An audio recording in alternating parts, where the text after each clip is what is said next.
Telepon hari ini semua bikin ruwet. Saya harus melakukan sesuatu. Aduh. Ini tagihan macet semua lagi.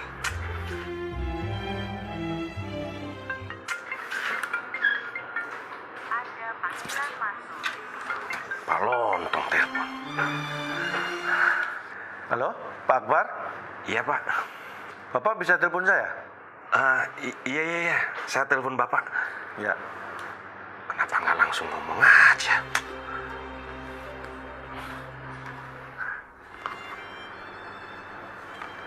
Ya, Pak Akbar, ada apa? Kan tadi Bapak yang telepon saya. Oh iya, saya tadi yang teleponnya. Bisa ke ruang saya sebentar nggak? Oh iya Pak, saya ke ruangan Bapak. Sekarang, ya? Saya tunggu. Iya Pak. Ada apa ya?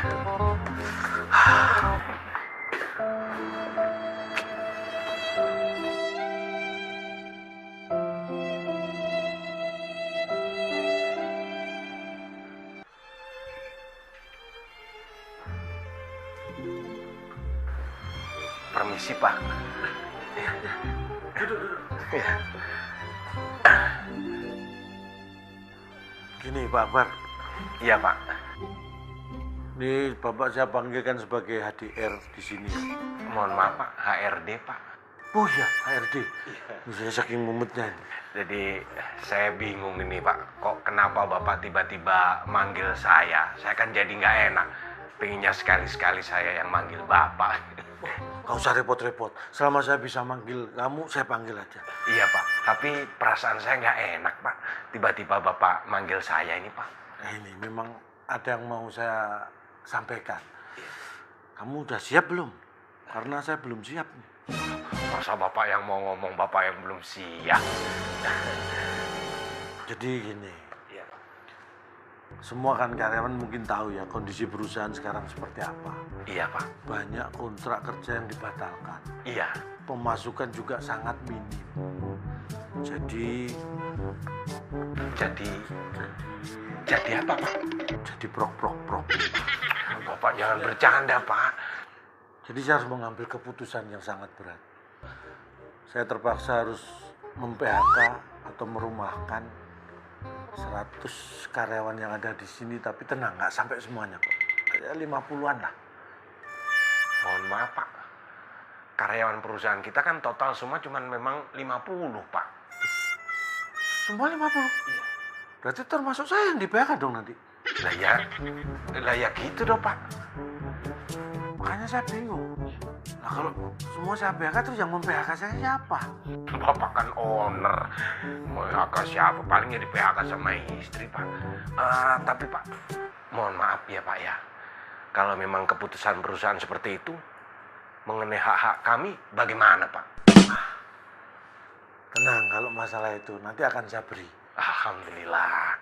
Enggak, saya belum selesai. Maksudnya akan saya beritahu kalau hak-haknya itu enggak saya beri. Pak, nggak bisa gitu dong Pak. Loh, saya kan bisanya gini. Mohon maaf, maksud saya nih Pak. Ini kalau memang karyawan haknya tidak diberi, kondisi makin tidak bagus loh Pak ini Pak. Bapak jangan seperti itu Pak. Karyawan nanti bisa kecewa Pak. Tapi kan kondisi perusahaan memang seperti sekarang. Ya kita tahu Pak. Bapak jangan lupa. Bapak jangan pura-pura lupa. Ingat aja enggak pura-pura gimana. Kita pernah melakukan dengar pendapat dengan Ibu Menteri Tenaga Kerja loh Pak. Bapak ada di sana. Bahkan Bapak yang mewawancarai waktu itu. Bapak jangan pura-pura lupa. Saya ada rekamannya. Nih. Lihat. Mari dilihat Pak.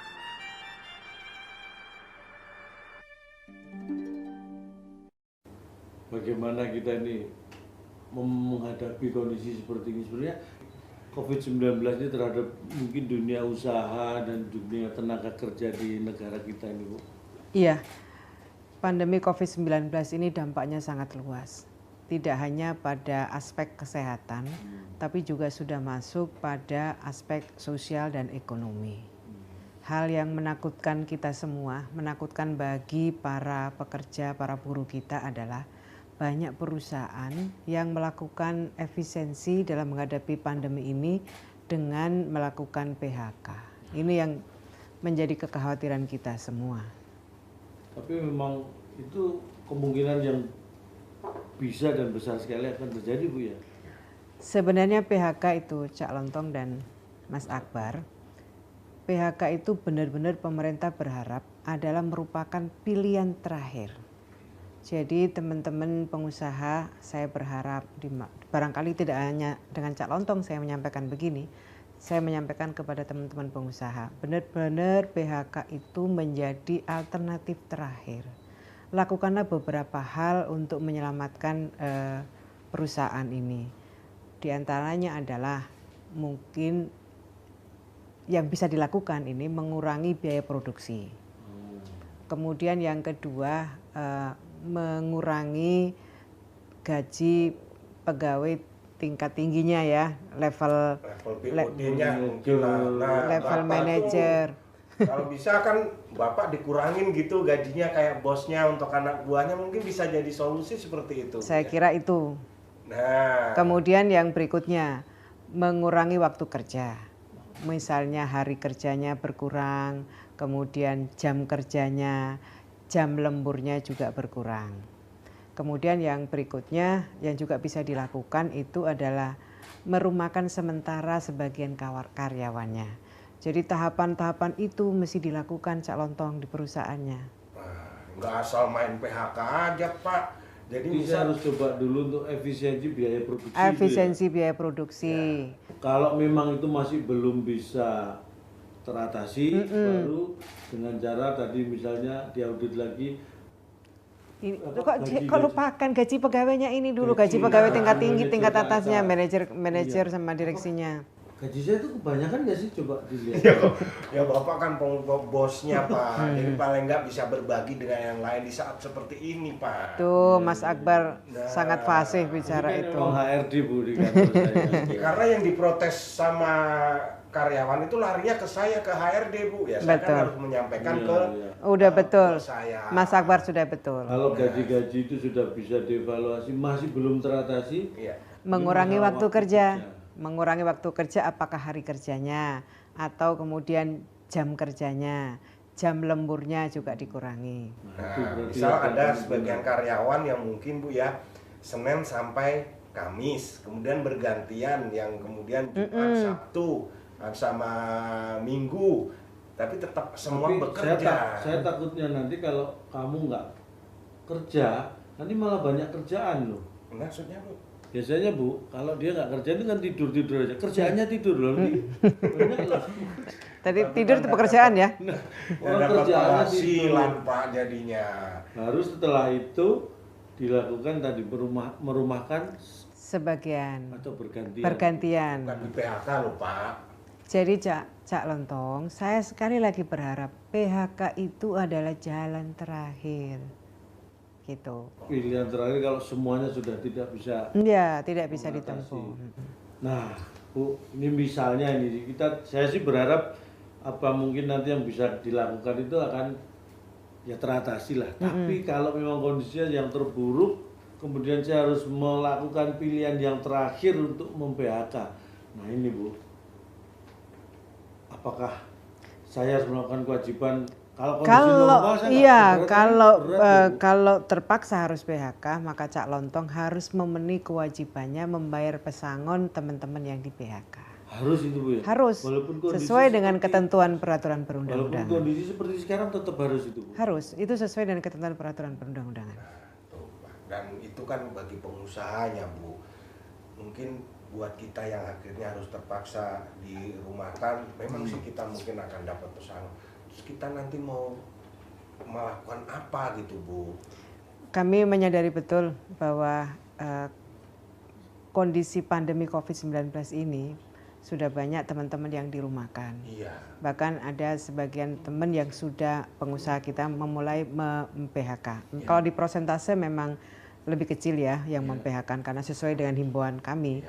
Nah, bagi teman-teman yang di PHK, atau dirumahkan, maka pemerintah ada beberapa program dan kegiatan yang dilakukan oleh pemerintah.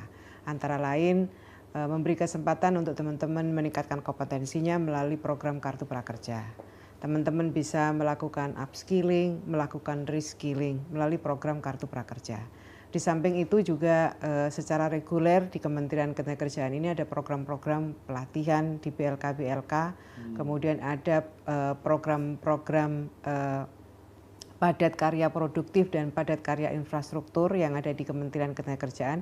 Juga ada program yang sama yang dilakukan di kementerian-kementerian lain. Misalnya Kementerian PUPR mempercepat realisasi program padat karya tunai ini agar teman-teman yang di PHK tadi atau yang dirumahkan punya kesempatan kerja. Bisa mendaftarkan untuk kartu prakerja itu. Prakerja atau ikut program-program padat karya yang dilakukan oleh Kementerian Ketenagakerjaan atau yang dilakukan oleh kementerian lain, misalnya Kementerian PUPR.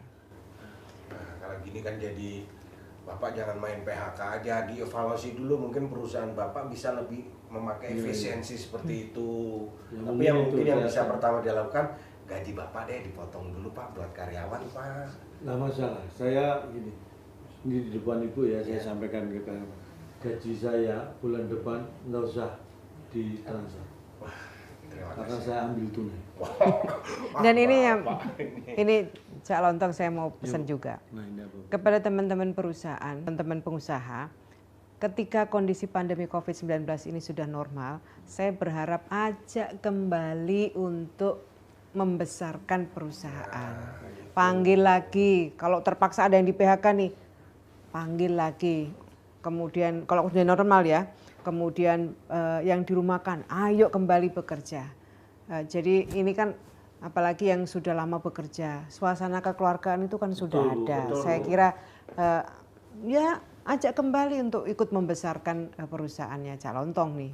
Ya, dan ini saya juga sampaikan ke teman-teman pengusaha yang lain. Setelah selesai pandemi COVID-19 ini usai, keadaannya normal, ayo ajak kembali teman-teman. Jangan justru pandemi ini dijadikan alasan Bapak untuk merumahkan karyawan, untuk mem-PHK. Tahu aja Bapak ini. Jangan ditiru. Tapi saya akan ikutin arahan dari Ibu. Saya akan coba untuk efisiensi biaya produksi, kemudian mengurangi gaji level atas untuk mengatasi jam kerja Pak. Saya akan coba semuanya itu Bu. Ya. Tapi kalau memang kondisinya sangat terpaksa dan saya lakukan PHK, saya akan ikuti aturan yang sudah Ibu. Terima kasih sekali Cak Lontong dan saya sampaikan salam saya ke teman-teman pengusaha. Terima kasih yang sudah menjadikan PHK sebagai pilihan terakhir. Ya, ini kondisinya semua susah tapi mari kita sama-sama bergandengan tangan untuk ikut bisa menyelesaikan pandemi ini dengan kekeluargaan. Bu, terima kasih. Terima kasih Bu atas dukungannya dan juga arahannya. Nah, Bapak sudah lihat sendiri kan Pak? Kan lihatnya sama kamu, nggak sendiri. Maksud saya, kita sudah lihat sama-sama, ya kan? Bapak juga sudah mengerti. Kenapa Bapak sekarang mau mengingkari, Pak? Baik, saya akan berikan hak bagi semua karyawan yang saya rumahkan dan PHK. Saya tidak mau kalah sama acara nikahan. Maksudnya Pak? Lah, nikahan aja biar rame pakai undang-undang. Masa saya perusahaan nggak pakai undang-undang? Gitu dong Pak. Win-win solution. Bar, iya Pak. Nanti kalau kamu sudah dirumahkan, iya, kamu mau pekerjaan baru nggak? Wah mau dong Pak. Ada bayarannya nggak Pak? Ada, tapi sistem komisi 50%. Mau Pak. Mau ya? Apa pekerjaan saya Pak? Tolong carikan saya pekerjaan. Nanti gaji saya 50% buat kamu.